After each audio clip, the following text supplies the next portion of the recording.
Yes, Mr. Chairman, I move the committee of the whole adopts the Borrelli floor amendment to Senate Bill 1819. Did you have an explanation? Yes, Mr. Chair, it requires that a vendor provides fraud countermeasures that are contained in or on paper used for ballots to be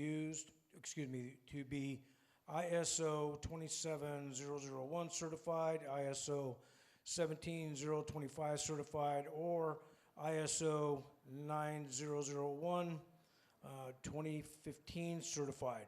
Number 2, requires ballot fraud countermeasures to include the use of at least 3 of the following: a unique controlled supply, watermark clearing, bank specification 1 security paper, secure holographic foil that acts as a visual deterrent, and anti-copy feature. Also, branded overprint of any hologram or personalize the hologram with a customer logo, custom complex security background designs, and with a banknote level security, secure a variable digital infill that is thorochromatic, thermochromatic, photochromic, or optically variable inks, stealth numbering with ultraviolet, infrared, or taggered inks, multicolored micro, monosomatic, invisible ultraviolet designs, unique forensic fraud detection technology that is built into the security inks, or a unique barcode or QR code that is accessible only to the voter and that tracks the voter's ballot to be processed. Establishes an election integrity fund consisting of legislative appropriation and administered by the state treasurer, appropriates $12 million from the state general fund in FY 2022 to the election integrity fund, and exempts the appropriation from lapsing. Allows monies in the election integrity fund to be used only to pay to county recorders for election security, cybersecurity countermeasures, and improves and reimburses the post-election hand tabulations, including for additional staffing.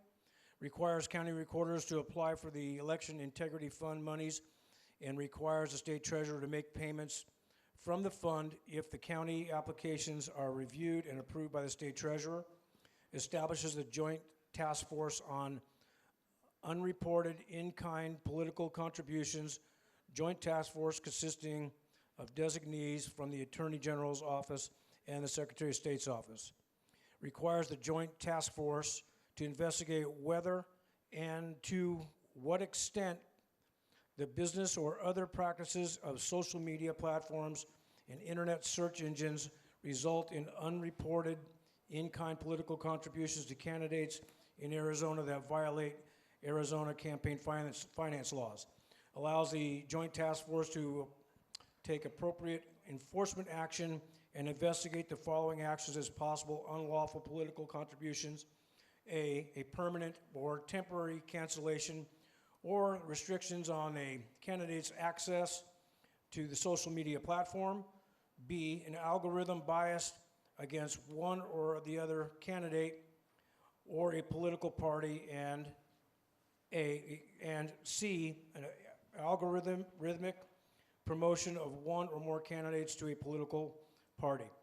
Establishes unreported in-kind political contribution task force fund consisting of legislative appropriation and administered by the Attorney General. Appropriates $500,000 from the general fund in FY 2022 to the unreported in-kind contribution task force. Allows monies in the unreported in-kind political Contributions Task Force Fund to be used only to fund the Joint Task Force. Specifies monies for unreported in-kind political contributions, Task Force Fund are continuously appropriated and exempt from lapsing. Number 14, exempts Election Integrity Fund monies from lapsing. Requires the Auditor General to review and process the statutory requirements for maintaining a statewide voter registration database, county early voting lists, and county voter registration databases for counties with populations of more than 1,000 persons. Requires the Secretary of State and the county recorders to notify the Auditor General in writing of the total expenditures made for voter registration programs and events.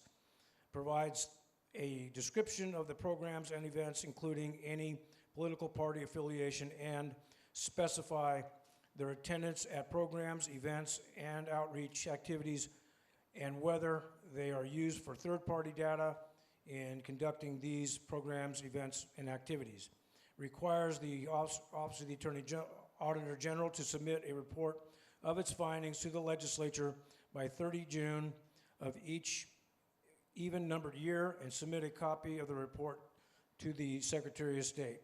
Appropriates $500,000 from the State General Fund in FY 2022 to the Office of the Auditor General for purposes of voter registration database and early voting list review and reporting, and exempts appropriation from lapsing. Requires the Secretary of State and each county recorder to post a list on their website of each event that the Office of the Secretary of State or county recorder attends and provides voter registration services. Requires each event to be posted on the public website within 24 hours of the Secretary of State or county recorder's attendance of the event. Yes, thank you, Mr. Chairman. I rise in opposition to the Senator Borrelli floor amendment, really for three quick reasons. The first reason was just mentioned by my colleague from District 7, but the fact that the countermeasure provisions in here can only be provided by one by only one organization, basically, by one vendor. This really is a gift to one vendor. And do the people of Arizona really want or really trust the Arizona Senate to pick who that one vendor is going to be after what we've seen is the joke that's been happening with the fraud taking place at the Coliseum right now and the auditor that was selected there? Do the people of Arizona really trust that we're gonna select a good auditor for these provisions as well? Absolutely not. And this only limits it to that one vendor. Why are we going to limit it to that one vendor? That is bad government. That is bad.